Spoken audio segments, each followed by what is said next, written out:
This opening intro is a message to every AEW fan who clicks on this video and, doesn't decide to watch it, because most of you AEW fans, you don't watch my videos, you click on them to comment and defend AEW and then click off without actually listening to a single word I say. I've caught you out a few times doing this, but this is a message to you, okay?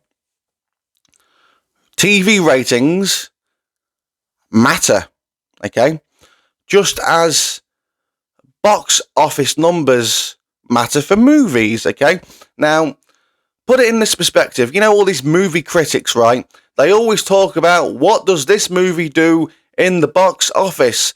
How many people went to watch it? How much money did they make? Because that is the job of them, okay? Is to not analyse the movie itself, but to analyse how well that movie is doing, okay? Now, as a wrestling critic, as such, it is my job not to analyse the show itself, which I do a piss poor job of, because at the end of the day, I'm not taking 2 hours of my day on a Friday night, because it airs late here, to sit and watch an episode of AEW when I already know the fucking results anyway. But it is my job to analyse that and to analyse how well the show is doing, okay? And the reason for that is to see the longevity of the show. Is the show going to be cancelled? Are they going to run out of money? Now, they're never going to run out of money because Tony's got loads of money. Or should I say Tony's dad has loads of money? But it is our job to analyse these things. And at the end of the day, Tony's money, or Tony's dad's money, can only keep it going for so long, because do I believe AEW is going to get a new deal with Warner Brothers? Yes. For Dynamite, at least, anyway. It's not going to be the money he wants, but he's gonna renew with them. At the end of the day, if this number continues to decrease, if nobody is watching the show, when the next rights deal comes up, Warner Brothers are going to say, we don't want you anymore. Or they could opt out if they decide to do that. If that is in the contract, they could opt out within a couple of years. And where's AEW Dynamite going to go? Is it going to go to one of these obscure channels that you can't find? Is it going to go onto Honor Club that you have to pay for, that it's not worth paying for? Is it going to go onto YouTube? You know what I mean?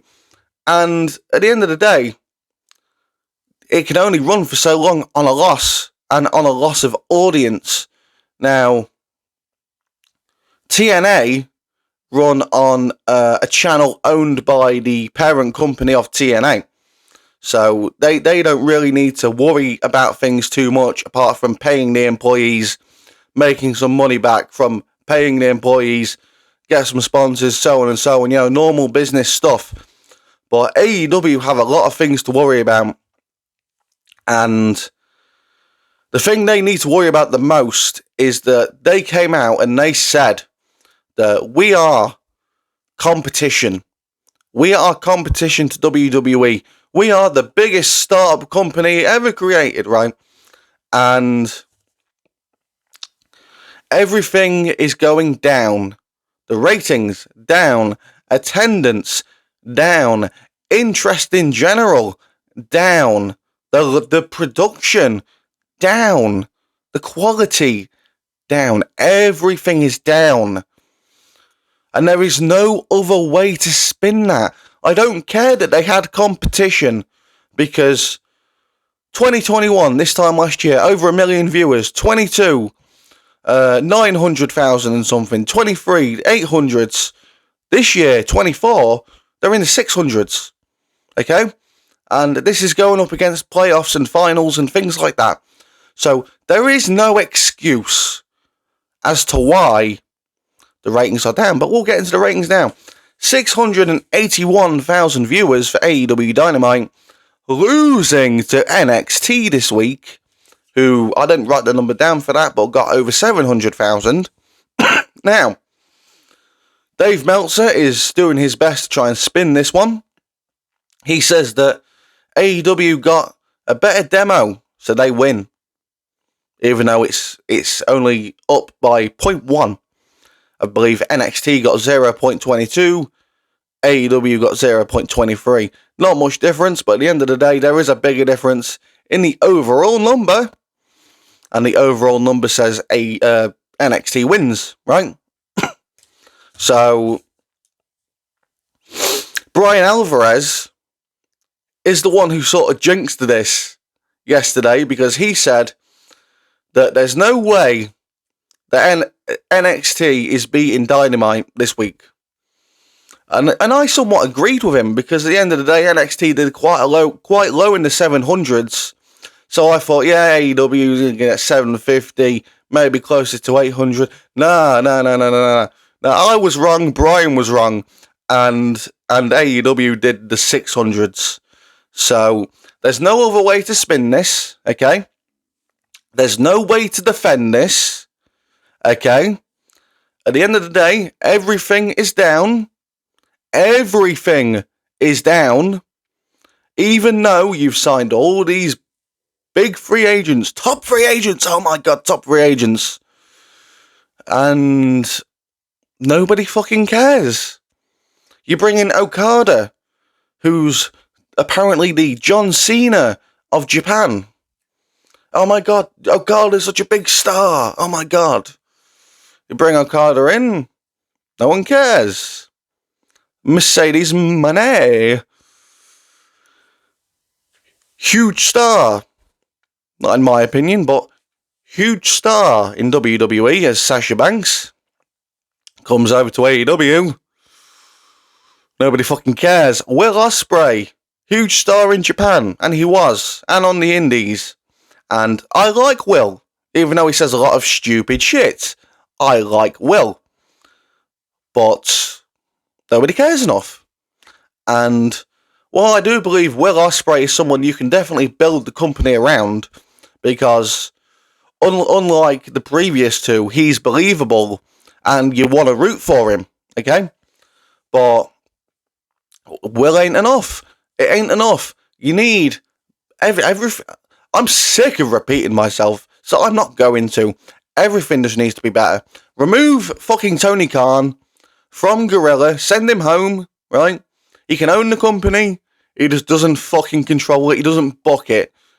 Even though that isn't what he wants to do. The reason he created the company in the first place was so he could book his 14-year-old wrestling fetish matches, but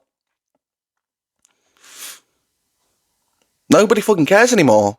Nobody cares. I'm starting to not care anymore, because I was in two minds whether I wanted to even make this fucking video. Because I repeat myself every time I make it. Every time. There's nothing more for me to add.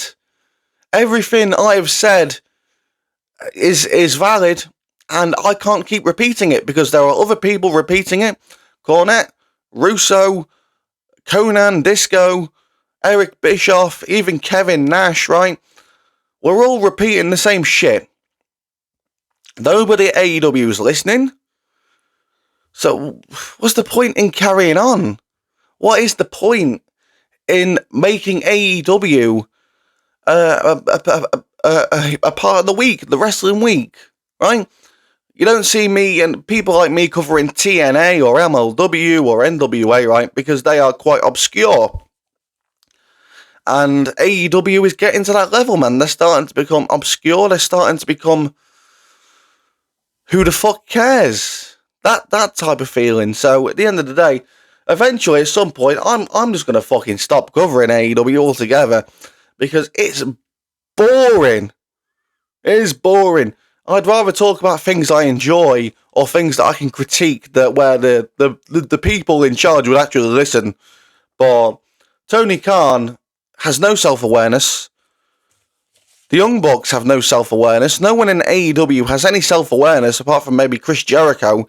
But Chris Jericho's taken his self-awareness and doubled down on the things that people didn't like about him. And yeah, it's It's a dying company, man. It is a dying company. Eventually, AEW will become obscure, just like TNA. The only reason people are talking about TNA is because they're working with WWE at the minute. But if TNA wasn't working with WWE, people wouldn't be talking about TNA. AEW is going to become that eventually. It's inevitable. It's going to happen. And when it does, anti-AEW content will be no more. No one will be searching it out. No one will be watching it. And people like me can go back to talking about things we enjoy. So that's my take on the Dynamite ratings this week. I'm getting pretty fed up of talking about them, man. I enjoyed making yesterday's video because I just enjoyed making the video because I'm looking forward to Clash at the Castle. I'm not looking forward to anything AEW. I just don't give a fuck. And neither should you. Like, subscribe, follow me on X at DCrossman25. Thanks for watching, and I'll see you soon.